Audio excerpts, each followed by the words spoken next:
Whenever the solar or lunar eclipse occurs, its ill effects start impacting a healthy human 9 hours prior to eclipse, so they should finish their food before that.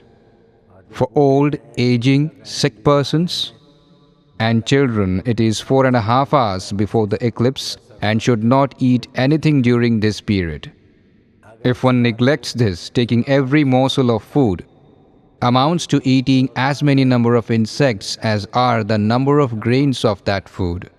During the defiled period of the solar or lunar eclipse, any being who consumes food, indulges in sex or enjoyments, wanders in hellish births for thousands of years.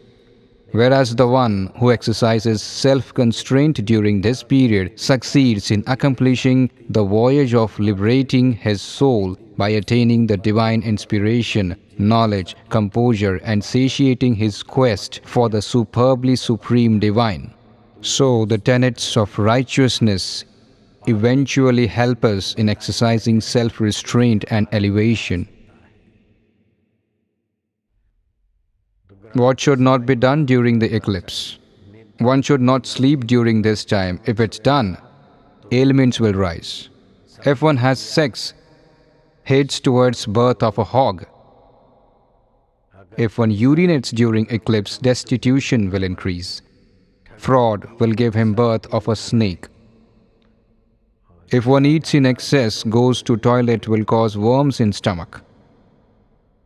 Killing any creature during eclipse will end up in amassing sins and thus taking him towards hellish births.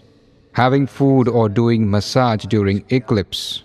You come across patients of leprosy during some of their previous births. They must have had food or massaged their body during an eclipse, so they have to bear the pain of leprosy. Whereas observing Mauna during eclipse, doing japa, meditation will bestow infinite virtuous effects. Tens of thousand times fruit you get of jap, tap and meditation.